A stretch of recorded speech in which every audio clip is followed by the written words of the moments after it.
ಚಿಕ್ಕ ಮಕ್ಕಳನ್ನ ಕೇಳಿದಾಗ ಏನಾಗ್ತೀಯ ದೊಡ್ಡವರಾದ್ಮೇಲೆ ಅಂತಂದ್ರೆ ಈ ಒಂದು ಆಸೆ ಕನಸನ್ನ ನನಸು ಮಾಡ್ಕೊಳ್ಳೋದಕ್ಕೆ ನಮ್ಮ ಎಕ್ಸೆಲ್ ಅಕಾಡೆಮಿಕ್ಸ್ ಬೆಂಗಳೂರು 1.5 ದಶಕದಿಂದ ನಾವು ನೀಟ್ ಮತ್ತು CET JEE ಕೋಚಿಂಗ್ ಕೊಡ್ತಾ ಬರ್ತಾ ಇದ್ದೀವಿ. ನಮ್ಮ ಸಂಸ್ಥೆಯಿಂದ ರೂರಲ್ ಮಕ್ಕಳಿಗೆ ತುಂಬ ಅನುಕೂಲ ಆಗ್ತಾ ಇದೆ.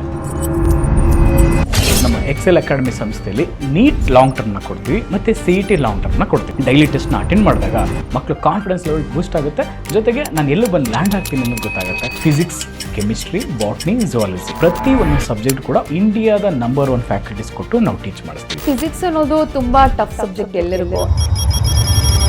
ನನಗೂ ಕೂಡ ಓದುವಾಗ ಅದು ಟಫ್ ಸಬ್ಜೆಕ್ಟ್ ಸ್ವಲ್ಪ ದೂರ ಇರ್ತಾ ಇದೆ. ಸೊ ನಿಮ್ಮಲ್ಲಿ ಏನಾದರೂ ಹಾಸ್ಟೆಲ್ ವ್ಯವಸ್ಥೆ ಇದೆಯಾ? ಇದ್ರೆ ಅವ್ರಿಗೆ ಹೇಗೆ ಅನುಕೂಲ ಆಗ್ತಾ ಇದೆ? ಒಂದೇ ಕಡೆ ಹಾಸ್ಟೆಲ್, ಒಂದೇ ಕಡೆ ಕೋಚಿಂಗ್ನ ಪ್ರೊವೈಡ್ ಮಾಡ್ತೀವಿ. ಇತ್ತೀಚಿನ ದಿನಗಳಲ್ಲಿ ನೀಟ್ ಮಾರ್ಕ್ಸ್ ಕಡಿಮೆ ಬರ್ತಾ ಇದೆ. ಟೈಮ್ ಮ್ಯಾನೇಜ್ಮೆಂಟು ಮತ್ತೆ OMR ಶೀಟ್ ಎರರ್ ಇಂದ ಕಾರಣ ಆಗುತ್ತೆ. 50% ಮಕ್ಕಳು ಫೇಲ್ಯೂರ್ ಆಗ್ತಾ ಇರೋದು ಈ ಒಂದು ಪ್ರತಿದಿನ ಅವರು ಪ್ರಾಕ್ಟೀಸ್ ಮಾಡಬೇಕು. ನಾವು ಇಷ್ಟೆಲ್ಲ ಹೇಳಿದ್ರು ಕೂಡ ಮಕ್ಕಳು ನೆಗ್ಲೆಕ್ಟ್ ಮಾಡ್ತಾರೆ. ಡೈಲಿ ಟೆಸ್ಟ್ ಕೊಟ್ಟು ಅವರಿಗೆ ಟೈಮ್ ಮ್ಯಾನೇಜ್ಮೆಂಟ್ ಮಾಡ್ತೀವಿ. ನಮ್ಮಲ್ಲಿ ಲಾಂಗ್ ಟರ್ಮ್ ಬಂದಾಗ ಓನ್ಲಿ 3 ಸಬ್ಜೆಕ್ಟ್ಗೆ ಅವರು ಫೋಕಸ್ ಮಾಡಿದಾಗ 100% ಅಚೀವ್ ಆಗ್ತಾರೆ. ಬೇರೆ ಕೋಚಿಂಗ್ ಸೆಂಟರ್ನ ಬಿಟ್ಟು ಎಕ್ಸೆಲ್ ಅಕಾಡೆಮಿನೇ ಏನಕ್ಕೆ ಚೂಸ್ ಮಾಡಬೇಕು? ಎಕ್ಸೆಲ್ ಅಂದ್ರೆ ಮೆಡಿಕಲ್, ಮೆಡಿಕಲ್ ಅಂದ್ರೆ ಎಕ್ಸೆಲ್ ಅನ್ನೋ ಒಂದು ಹೆಗ್ಗಳಿಕೆಗೆ ನಾವು ಪಾತ್ರವಾಗಿ